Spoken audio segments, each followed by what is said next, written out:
Hello, you are listening to the Gamer Librarian Podcast, the best podcast you can find on this side of the multiverse. I am your host Adrian, and today I will be talking about the GTA 6 delay, Polygon being sold, and more. Afterwards, be sure to subscribe to be notified when future episodes are released, and show your support by liking and leaving a comment.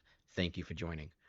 All right, thank you for joining me on another lovely Monday here. It's, rainy and cloudy, so the plans that I want to do, like going to the beach, camping, things like that, they're just not going to really happen right now until it's nice and sunny. And you know what gloomy days mean? Nice days to be inside playing video games, which is, the best thing you could ever ask for me, right? That's like amazing. And until I get a Switch 2, I won't be playing games outside anytime soon.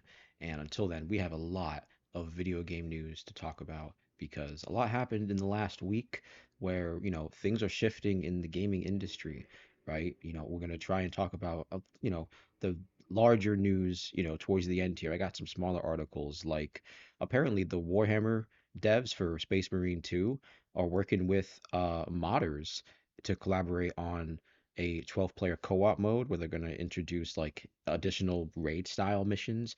I think that's sick. I think that's awesome. We're seeing that a little more where like the game companies and the modding community are really working, together rather than like maybe not hand in hand, like sharing stuff, but they're at least together working on, qualities of life stuff and improvements and then, new content for a video game. That's awesome that they're doing that together. I think that's really, really sick.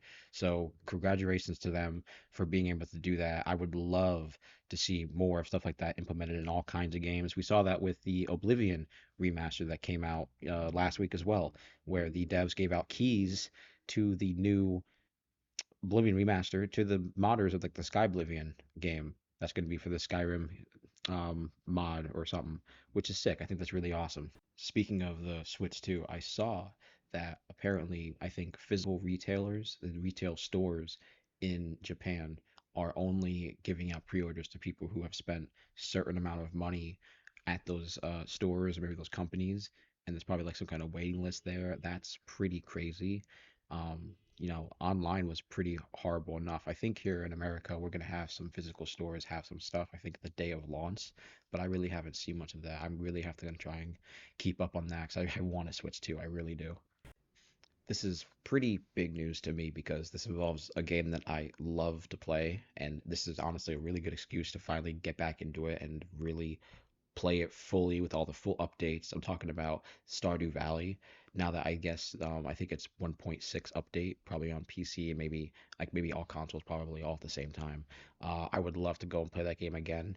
Now that that update is done and it's completely content full. Now that the creator, Concerned Ape, is done with it, he's stepping away from Stardew Valley to make Haunted Chocolatier, which was announced, a little bit ago. We saw already some like gameplay and what the design of the game is seems pretty awesome. But now that he's with, maybe it's maybe they're making a team now. Actually, I believe it's one person who did Stardew Valley. I'm sure they got new employees maybe to make this new game, which maybe I would hope he at least got, at least some additional help, some people to help make the game. But on his own, he did great. There was a additional article here where apparently the creator talks about wanting to focus on making sure that Haunted Chocolatier has mystery and whimsy throughout it, which I think is going to be, super sick. I'm just super excited for this game. It's one that I'm really just can't hype up anymore. It's just really going to be really awesome. I really love Stardew Valley. That's just a really fun farm.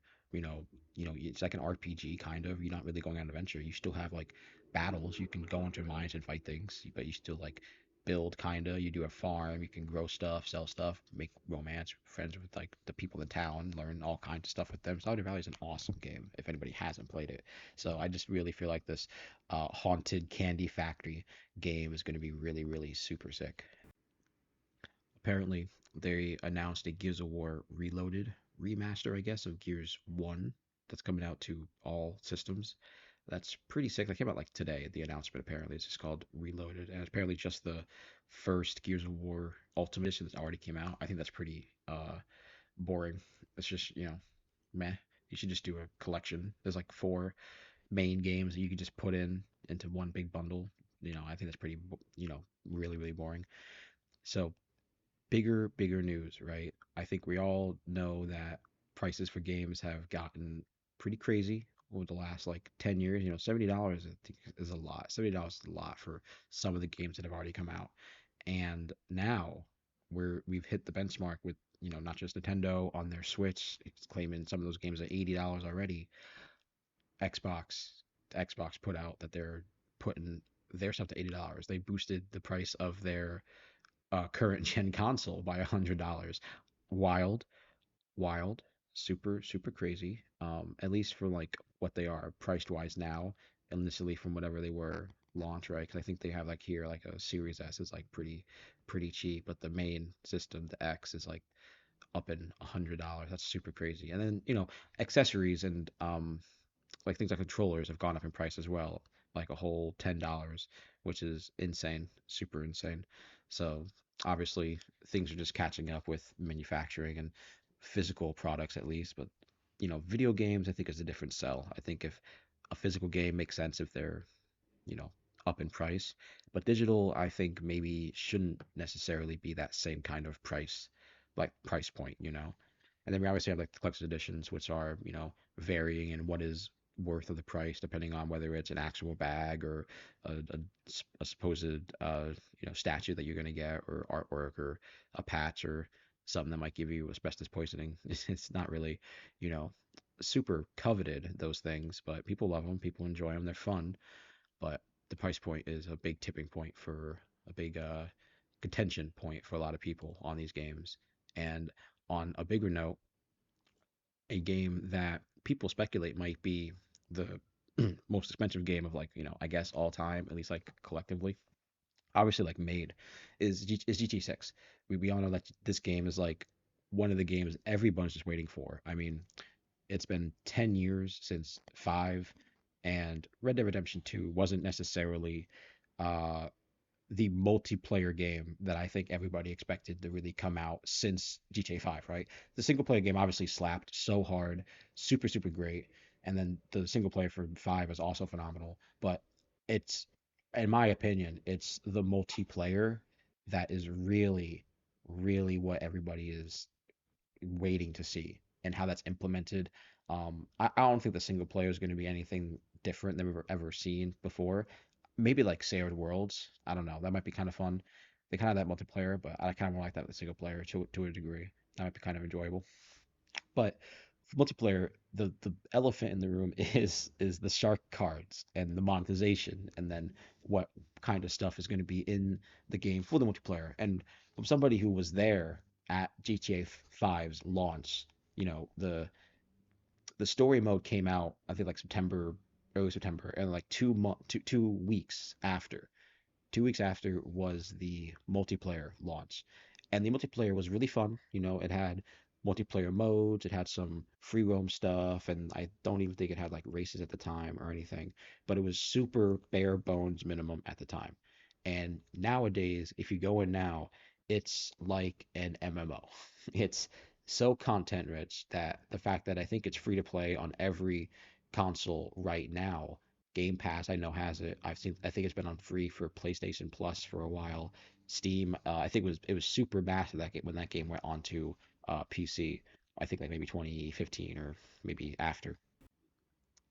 People are saying maybe like all the content stuff is going to make it $100. I specifically think it's going to be the multiplayer services stuff that's going to make it that bridging, point.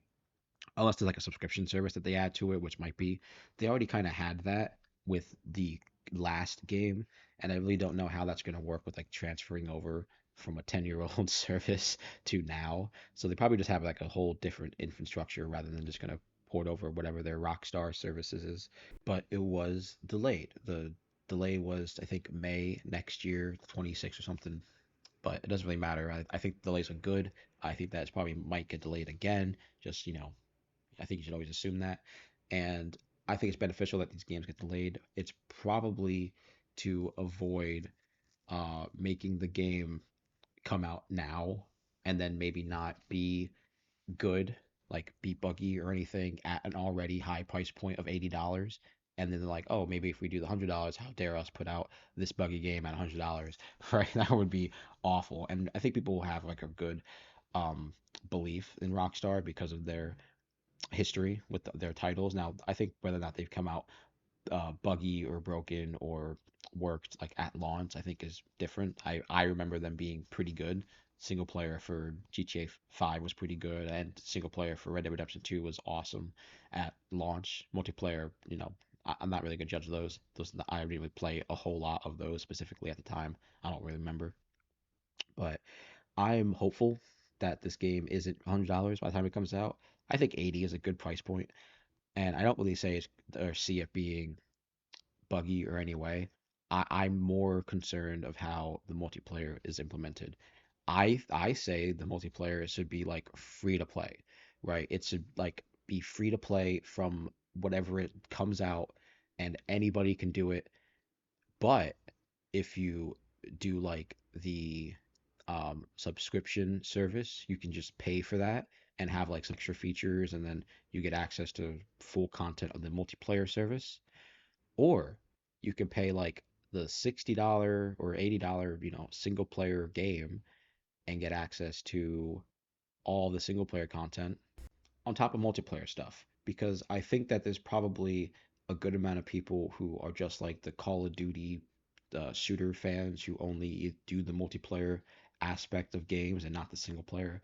I feel like that's still a you know a piece of the pie for the overall population of gamers.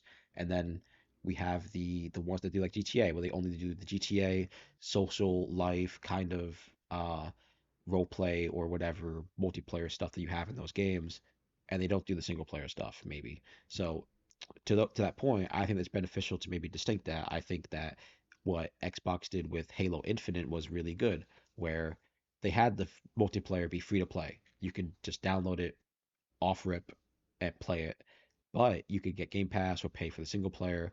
And not that the single player was worth it, but I think that kind of divide is what um, multiplayer games should have. If you're going to have single player content, just divide it to where you can just buy one or the other and then never have to even bother with the other.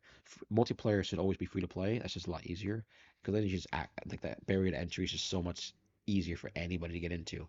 And I think Rockstar might recognize that, and that infrastructure might not be there now, but maybe they're changing for it. I think until we see the full game, it's hard to say. But I don't think the multiplayer should be locked behind the $80 price point. I think maybe certain features of the multiplayer should be included in like a single player purchase, like a full game purchase. But the multiplayer should be free to play just to get as many people populated as possible, as many people. That's like the best way you can do it because you're only going to get so many people to get the single player, and then that's only going to go up and down depending on if they do expansions, right? Because we didn't do any expansions for GTA 5 besides the multiplayer, which obviously that's super content rich. That's probably the same thing, but it's not Gay Tony. It's not. It's not those. It's not the zombie one from Red Dead, right? Red Dead Redemption didn't get expansion as far as I know, and I think that people really miss that maybe that vibe of the GTA Rockstar scene, and maybe the multiplayer stuff was a little focused too much. So who could say what's going to happen? Hopefully, Summer Game Fest, we're going to see more on the GTA game here. I don't think we should wait till next year. I think it should be time now because video game prices are going up, and it's pretty concerning. As well, Polygon, Vox Media was sold to Valnet. Now, I don't necessarily know what Valnet really does, but um, I like Polygon. I really enjoy a lot of things that Polygon does. I think they put out a lot of extensive articles that are really in depth rather than like opinionated, which is awesome. Now, the people that work there, it's pretty tragic that they just, lost their jobs, and I hope that they all get, you know, better positions elsewhere, which is pretty, sustaining. But go ahead, start a podcast. It's free. I just talk about stuff. I don't write anything down. I don't have an English degree. I'm just here doing this, talk about video games, what I'm playing. They're a publishing and media investment company, Valnet. So who's to say what's going to happen to them? But hey, maybe if Valnet wants to buy this podcast, we can trade resources or something. I don't know.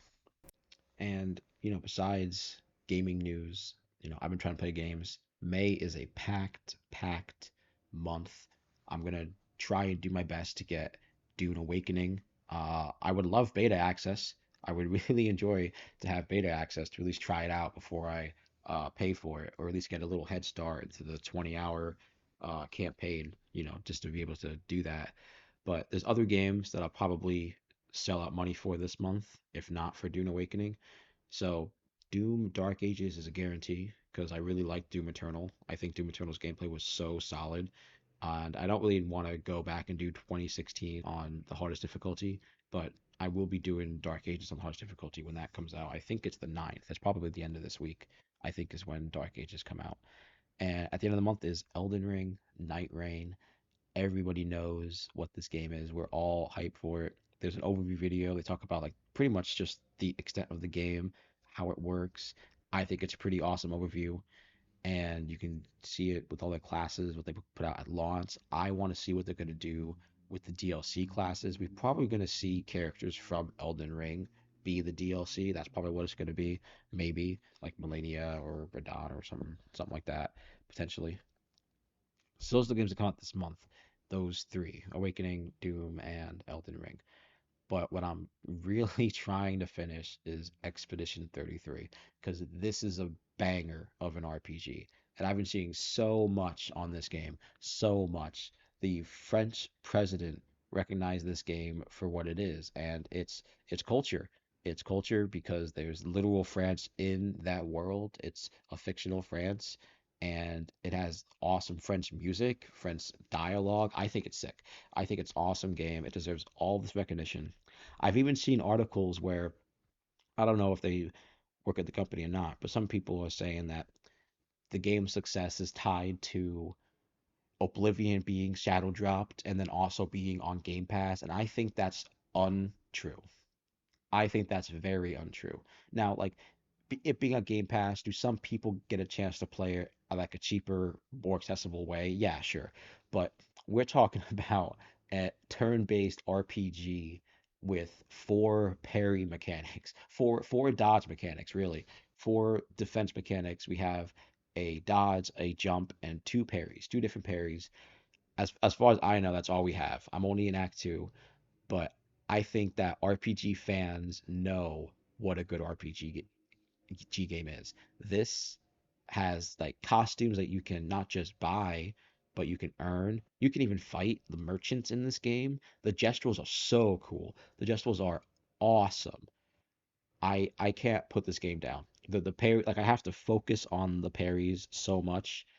I'm on the Act Two fight where you fight the gray-haired guy again. I haven't gone back to him. I've been farming. I'm like level 35 for the whole party right now. I got my Pictos up. We're gonna go back to that guy and I'm going to fucking kill him. I'm killing him. This game's awesome. And besides that, I really haven't gotten to the Yakuza stuff in Dave the Diver. I'm really determined to do that. I just don't know where it is. And some of the side stuff is a little more like tedious to do. I want to try and capture fish as I go along, but then I get impatient and die while trying to do some of the objective stuff. But that's more of a, time passing game. Maybe I'll play that in the meantime before later on today we're doing our JoJo's campaign. But Final Fantasy 14 and Metal Gear are relatively on hiatus. I'm probably going to try and do more Final Fantasy 14 in the meantime between all these other games coming out. But yeah, for the most part, Metal Gear is on hiatus because I played enough of those games. I did three of them. I think three is enough. In the middle of two, it doesn't really matter right now. May is a crazy, crazy month. I wanted to be all done with the Dune series for Dune Awakening, but I'm going to say it. I'm not a big fan of the last two Dune books. So far, with Heretics of Dune and how maybe like 150, 200 pages I am into Chapterhouse of Dune, it's not really there. It's not, necessarily what I'm here for. I find little that's like super interesting to me here besides a specific character for the most part. One character kinda. They're not really present in the story for the most part right now. And I don't want to talk about it until I'm really done with this one book, and then I don't know if I'm going to pick up another Dune book for a while, especially until Dune Awakening. But not that I want to say it's bad. It's just I think the series took like a big, large turn after what we already got, and I don't think the payoff is there yet for us. But like the journey just really wasn't enjoyable from Heretics up to now. Like I think the series peaked at Emperor of Dune for the most part. I think it's like Emperor of Dune and then Dune proper, then like Dune Messiah and Children, and then these ones are like the last two are like in the C tier, D tier maybe. They're just not really, peaking it for me. Besides books, obviously, I super enjoy manga, and I now, caught up on a bunch of manga just because it's been a little bit of a lot while. We were even blessed with some new chapters and stuff. I would have liked to have been caught up on the newer JoJo's chapters, but I didn't get a chance to do that. But when I finished the anime, we just started Stone Ocean, so I don't think Steel Ball Run started yet. We'll be caught up with JoJo Lands, read all that, and I think it'd be cool to look back on what that whole series is. It'd be fun. Chainsaw Man. Chainsaw Man 200 and 201 just started, and it finally got good. I think Kenji is gonna start no longer digging with these women anymore. I think it's over. Fuck these hoes. I think it's done. He needs to stop getting over this and start being Chainsaw Man again. It just needs to happen. We were blessed with Black Clover chapters 379 and 380. The fight's still going. I kind of thought maybe the fight with Lucian would be over, but it's super not, super not. Um, a Austin Libe got like they got, and now it's like last stand here. It's super wild. We got Lucian using spells that have all spells, which is insane, mega insane. I'm excited. It's super fun. I would love to see it animated at some point, but I don't know if we're ever gonna get anime for it. It seems that nobody really cares for Black Clover, but me and a friend of mine. And One Piece 1145 might talked about last, whenever we last talked about One Piece, but I reread that, which is super fun. And the children are awake, right? Which is awesome. They are no longer going to be brought to Elbat. They're not. They're no longer going to Epstein Island because I think the Straw Hat Crew is going to save them. I definitely feel like they're not going to let any of these like kids get off this island. And apparently they are trying to force the knights that work for the Celestials, these holy knights. They're trying to force the giants to pick a side in a war, if not their own side, right? They're trying to force their hand, kind of like a Pearl Harbor situation, I guess, maybe not to the same extent that the Japanese wanted, but I don't know. It just seems that's the kind of parallel that I get from here, and it's insane. It's insane what we're doing here. It doesn't feel like One Piece is anywhere near over. It does not. We got like 5 more years left of this shit. The only other manga that I had the time to read was Zatspell. We got chapter 30. Barry and Umagana here. I think it's awesome to have them back, and they seem so much stronger. But I'm gonna say the art is awesome for Zatspell right now. Zatspell 2 is so sick. There's like this big giant creature that they fought in this like chapter as this person's ability, and I thought was sick. It reminded me of Wild Strawberry just a little bit, just a tiny bit, which is on hiatus sadly. Um, really hope they're doing okay. I feel like based on the picture of Wild Strawberry that maybe they're just gonna try and wrap it up because they're not doing so hot. I don't know. It just feels like that's probably what's gonna happen. I wish that won't happen, but it might. Um, I do have a new phone, so I'm trying to be caught up on as much manga and we'll do the comics as well, just because I feel like I've been a little behind on some of the the what are they called? The Absolute Justice League stuff. They came out already, all that stuff. I feel like I'm behind, and it's gonna be fun trying to get to episode 100 for the podcast. Right, this is 83, so I'm gonna try and have some stuff set up for episode 100. Might be a Discord and then like an application to come onto the show. Might do something like that, maybe. But other than that, TV shows pretty sick. As I said, I've been watching the JoJo's TV show. I think I'm gonna try and catch up on the One Piece anime just from where I am. And like I think the last thing I saw was Wano, and I'm just gonna binge Wano up until where they are in Egghead, and then just be caught up on the two. I think it's gonna be a lot better here for the podcast. And then we're gonna have the Last of Us show. It's like the only other show I'm watching right now. We had episode 4 yesterday. We had a little more villains be fleshed out here, which I think is kind of cool. So I think that we can tell where the dynamic of the show is probably going. I'm not really going to say what it is, but I think that if you already played the game, you know that the show is different than the game, and I feel like the vibe is not the same here on the show as it is the game. The game was far more vengeance focused, and this one it doesn't seem like it's going to really pay out that way. It might, but I don't really think it's going to. And you know, we had a lot of scenes between Ellie and Dana, which is awesome. I don't necessarily remember who went with Ellie to Seattle. I think it was um, Joel's brother, and maybe Dina came later. So I feel like that's what the thing is. But now it's a little different here in the show. Not to really spoil much, but it is kind of a small difference. And some revelations were found, which is pretty true to the game. And I just feel like it's going to be really different now, especially because apparently they talk about season part 3, the game, and there's going to be season 3 apparently of the show. So we're going to get more content of Last of Us. But Naughty Dog's other game, what is it? That space game. Man, I don't think anybody cares for that game. Intergalactic, I think it's called. There's no gameplay. I don't know much, but I know that Naughty Dog has the ability to make games with good gameplay. Maybe not Uncharted. I don't think Uncharted is maybe in that realm, my opinion. But we until we see gameplay, we can't really judge it. But I think maybe the vibe of the cinematic trailer, has people a little, not keen on being interested in a big another science fiction big budget game. Just because you shouldn't really be doing these cinematic trailers to show off new properties. If you want to do new properties, you have to show off gameplay. That's what you need to do.